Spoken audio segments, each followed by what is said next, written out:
ఆస్తి ఉన్నంత వరకే ఆప్యాయతలుంటాయా? అవి లేకపోతే మన వాళ్ళకసలు మనమేమీ కామా?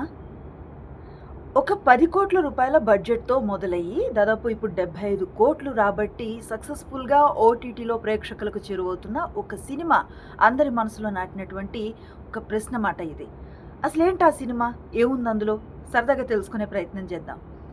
'తాయ్ కిజవి' అనే ఒక చిత్రం మాట. ఈ మూవీ చాలా కోణాల్లో అనేక అంశాల్ని స్పృశించింది. దాంట్లో ముఖ్యంగా వయసు మళ్ళిన వాళ్ళల్లో ఆర్థిక స్వాతంత్ర్యం ఎంత అవసరం? వాళ్ళ మనసు ఎంత సున్నితంగా ఉంటుంది?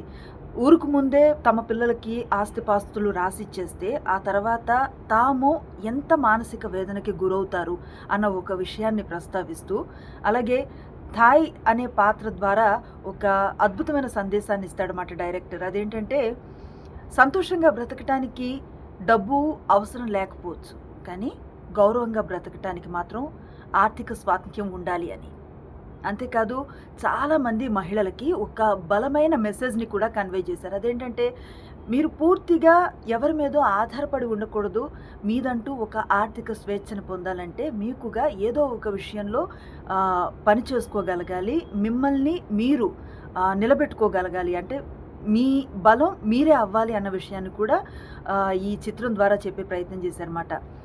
ఒక పాత తరం హీరోయిన్ అంటే ఉమెన్ సెంట్రిక్ మూవీలో ఒక పాత తరం హీరోయిన్ నటించిన ఒక చిత్రం ఈ స్థాయిలో ప్రేక్షకాదరణ పొందటం, ఇంత సక్సెస్‌ని చవిచూడటం అనేది మామూలు విషయం కాదు. దీనికి రాధిక మేకోవర్‌ని మాత్రమే ప్రధానంగా చెప్పలేము.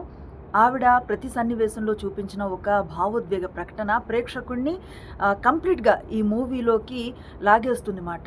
అలాంటి ఒక అద్భుతమైన నటన కూడా ప్రేక్షకులకి చాలా దగ్గరగా అనిపించింది. రియలిస్టిక్‌గా అనిపించింది. మీన్‌వైల్ డైరెక్టర్ ఎవరైతే ఉన్నారో శివకుమార్ మురుగేషన్ ఎక్కడా ఆర్టిఫిషియల్‌గా కాకుండా చాలా సహజంగా ఈ చిత్రాన్ని రూపొందించడం కూడా ఈ సినిమా గెలుపుకి ఒక ప్రధాన బలంగా చూడాలి. అలాగే యంగ్‌స్టార్ ఎవరైతే ఉన్నారో శివకార్తికేయన్ ఈ చిత్రానికి ప్రొడ్యూసర్‌గా వ్యవహరించడం కూడా కొంత అభినందనీయం మాట.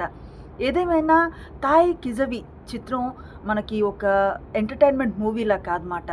ఇది మన జీవితాన్ని అర్థం చేసుకోవడానికి ఆలోచింపచేసే ఒక ఎక్స్‌పీరియన్స్‌గా చూడాలి. ఏదైనా ఈ మూవీ చూసిన తర్వాత మన థర్డ్ ప్రాసెస్‌లో డెఫినెట్‌లీ ఒక మార్పొస్తుంది. మనుషుల పట్ల, మన బంధాల పట్ల, ముఖ్యంగా ఫినాన్షియల్ ఇష్యూస్ పట్ల డెఫినెట్‌లీ మన ఆలోచనలో థర్డ్ ప్రాసెస్‌లో ఒక చిన్న మార్పు మాత్రం మనం గమనించవచ్చు.